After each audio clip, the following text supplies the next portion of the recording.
Acesse voz.gov.br.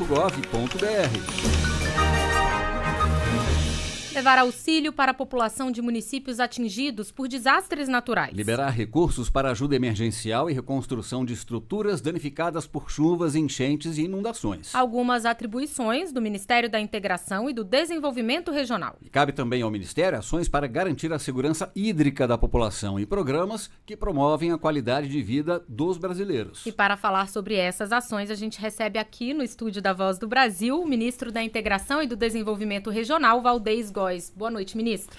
Boa noite, Mariana. Cumprimentar o NASCE e agradecer também o acolhimento aqui do Eduardo e esse querido aí que já está na luta há muitos anos, Leleco. Então, me colocar à inteira disposição. Eu venho lá do norte, da Amazônia, e é um prazer muito grande, né, para quem nasceu ouvindo a Voz do Brasil, poder estar aqui agora em tempo real nos estúdios, bater esse papo gostoso. Vai ser muito bom. Ministro, então vamos começar falando um pouco do seu ministério. Uma das principais áreas de atuação dele é a proteção e defesa civil, que tem sido muito acionada desde o começo desse ano, porque houveram, infelizmente, tivemos vários desastres ocorridos no país. O mais recente foi o ciclone extratropical que atingiu o Rio Grande do Sul e Santa Catarina nesse mês. Como é que tem sido o trabalho do Ministério nesse tipo de caso? Intenso e muito engajamento. O presidente Lula, ao me convidar no dia 28 de dezembro, ele encerrou o convite pegando no meu braço e dizendo: Valdez, fique atento a todo o sofrimento que os municípios, estados e populações passam, né, em relação a desastres, chuva ou falta, né, de água. E ali já tinha ocorrido no dia 28 em Araraquara, e eu, a partir dali, comecei com um foco muito grande. Lembrar que chegamos a 1.700 municípios só esse ano em situação de emergência e calamidade, em alguns casos, no Brasil. Quase um terço, né, Em ministro? 24 estados do Brasil, nós tivemos ocorrências de algum tipo de evento, por falta ou por excesso. Então, nós fazemos uma política de aproximação, de cuidado das pessoas, porque essa é a característica do presidente Lula e a recomendação dele. Quando a gente aproxima, a gente assiste o Estado, assiste o município, dialoga com as defesas civis estadual e municipais e também na sociedade, né, com todos aqueles que estão no sofrimento. Então, essa tem sido a máxima em todos os estados do Brasil. Já teve momento de eu ter equipe da Defesa Civil Nacional no Acre, no Amazonas, no Ceará, no Maranhão, no litoral paulista, em Pernambuco e Bahia, em 6, 7 estados diferentes do Brasil, assistindo. A gente ajuda até nos decretos de situação de emergência para aqueles municípios que muitas vezes nunca viveram isso, estão vivendo pela primeira vez, nos planos de ajuda humanitária, nos planos de restabelecimento e nos planos também de reconstrução. Tem sido bem intenso. O senhor falou agora há pouco sobre a liberação de recursos, né? As prefeituras, elas já iniciaram as obras de reconstrução dos locais atingidos? Em qual local exatamente? Em qualquer local do Brasil? Nesses locais onde aconteceram os acidentes mais graves. A primeira resposta da Defesa Civil Nacional é ajuda humanitária. Então é água, é alimento, é material de higiene pessoal, até mesmo se houver necessidade, as prefeituras são autorizadas a incluir também peças íntimas quando tem casos de alojamento que as pessoas precisam ficar muito tempo. Em seguida, nós entramos com restabelecimento. Precisa fazer limpeza, desobstrução de áreas, e tudo isso é através de planos de trabalho. E depois reconstrução. Então, nós temos tido muita reconstrução. Eu fui já esse ano dar uma ordem de serviço lá em Itabuna, na Bahia, para reconstruir quase 700 casas, 2 parques lineares, aproximadamente um investimento de quase 90 milhões de reais. Então, isso é resultado, né, de resposta do governo Lula à população sofrida. Isso tem acontecido do sul do país ao norte do país. Temos feito isso no Acre, estamos fazendo agora no Rio Grande do Sul. Os primeiros planos de trabalho que já estão sendo aprovados é de ajuda humanitária. Mas os levantamentos também de reconstrução de pontes, de alguns trechos de estrada, de algum bem público que teve também, de certa forma, prejudicado, a gente, junto com as prefeituras e governo, estamos fazendo isso. No caso do Rio Grande do Sul e Santa Catarina, eu fui lá com é o ministro Paulo Pimenta. Em nome do presidente Lula, ele recomendou que eu fosse logo no sábado lá. Visitamos tanto Santa Catarina quanto Rio Grande do Sul, dialogamos com os prefeitos, com a Defesa Civil Estadual, recebi depois o governador Eduardo Leite, bancada federal, prefeitos, e estamos num trabalho intenso de parceria entre o governo federal, as prefeituras atingidas. Chegaram mais de 60 municípios atingidos no Rio Grande do Sul, dos quais mais de 40 nós já fizemos reconhecimento da situação de emergência e estamos fazendo os planos de trabalho. Essa é a recomendação do presidente, fazer o que nós chamamos de aproximação, ou presencial ou por videoconferência. Nós tivemos um dia no Rio Grande do Sul 6 ou 7 reuniões, simultâneas quase, presencial e por videoconferência sendo feita, tirando dúvida com os prefeitos, com as equipes dos prefeitos.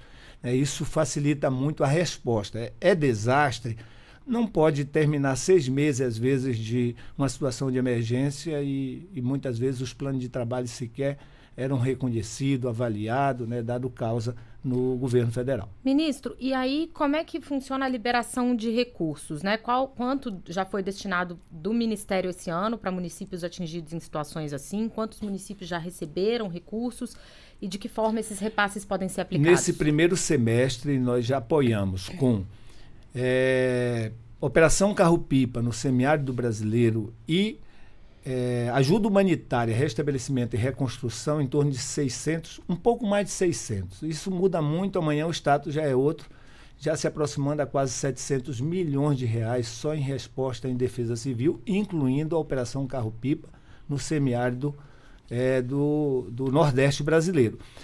Também nós apoiamos Rio Grande do Sul com Carro-Pipa, não com a Operação Carro-Pipa. Sim, porque aí teve situação extrema e oposta, exatamente, que foi a estiagem. Os primeiros lá, 6 meses antes do ciclone, nós estávamos encerrando ali a estiagem.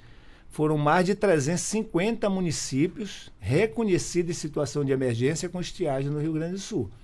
E nós apoiamos ali, inicialmente, num plano que o presidente Lula anunciou, que os ministros foram lá. Eu, infelizmente, não fui porque tive que ir para o litoral paulista, ficar lá uns 4 dias, por recomendação do presidente, mas só a Defesa Civil destinou para ser aplicado nos planos de resposta 100 milhões de reais. E aí que tipo de trabalho que é feito quando há estiagem assim? Cesta básica, contratação de carro-pipa para levar água onde não tem, garantia de óleo diesel para quem tem carro-pipa, para abastecer o carro-pipa e levar água. Então, era de acordo com os planos de trabalho das prefeituras. Nós chegamos já na estiagem mais de 70 milhões. Isso comparado com o ano passado foi 40. Está 3 anos no Rio Grande do Sul em estiagem. O ano passado foram 40 milhões de resposta à estiagem. Esse ano, em um semestre, nós botamos mais de 70 milhões. Agora vem um volume maior com a situação do ciclone, porque tiveram algumas dezenas de pontes destruídas, casas destruídas, e a gente não tem como mensurar. Como é que a gente trabalha hoje?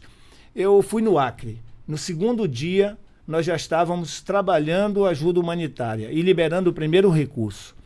Quando eu liberei o primeiro recurso para o Acre, de repente a imprensa no Acre, sem nenhuma maldade, vai lá e diz: olha, o governo federal veio aqui, o ministro Valdez, a ministra Marina, e liberaram 1.200.000 reais para a resposta no Acre. Daquilo, a gente estava liberando o primeiro plano de trabalho aprovado. Tem municípios no Brasil que nós aprovamos 7, 8, 9 planos de trabalho. A gente não espera levantar toda a situação, seja de ajuda humanitária, restabelecimento e reconstrução, para liberar recurso. Essa é uma orientação do presidente. O primeiro plano de trabalho entrou, a gente liberou o recurso. No Acre já foram quase 20 milhões de reais. Certo? E o primeiro plano foi menos de 2 milhões. Então, isso foi assim no litoral paulista também. A gente vai liberando de acordo com os planos de trabalho. E assessoramos os prefeitos a fazer os planos de trabalho. Nós temos feito também, dependendo do desastre, quando a situação requer uma urgência na resposta, nós temos reconhecido sumariamente nas primeiras 24 horas a situação de emergência e na segunda 24 horas a gente já está aprovando o plano de trabalho. Então, essa é uma dinâmica que nós implementamos e isto realmente é cuidar das pessoas, certo? A reconstrução, ela demora um pouco mais, mas não da nossa parte, é porque depende de fazer o levantamento, fazer orçamento, mas não um projeto. Apenas o plano de trabalho, a gente já passa o dinheiro para a prefeitura e aí ela vai fazer os procedimentos de licitação para poder construir aquela obra que há necessidade. Agora, ministro, nessa questão aí da segurança hídrica, o que já foi feito de investimentos na transposição do São Francisco e nas obras acessórias? Olha, água sempre foi, para a população brasileira, no governo Lula, uma grande prioridade. Quando a gente fala em água, a gente fala em obra de segurança hídrica, a gente fala em revitalização de bacias, de fontes, né, de água. A gente fala também em água para a produção de baixas emissões na agricultura familiar, nos perímetros irrigados, certo? No combate à fome. Então, essa agenda só do São Francisco e ramais de acesso, o governo federal, do qual aí 80% ou mais por cento foi o governo Lula, em torno de 13 bilhões de reais, certo? Já foram investidos.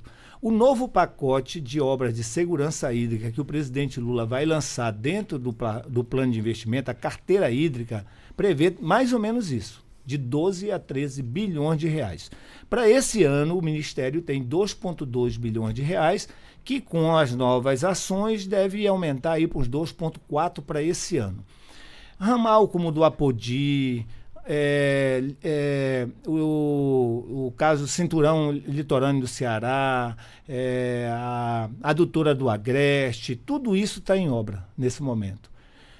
O orçamento de 2023, ele previa apenas meio bilhão de reais para obras hídricas. Aquela PEC da transição que o presidente Lula aprovou ali no final de dezembro, dotou, né, esta pasta com 2,2 bilhões de reais. Então é prioridade para ele investir nas obras de água para as populações.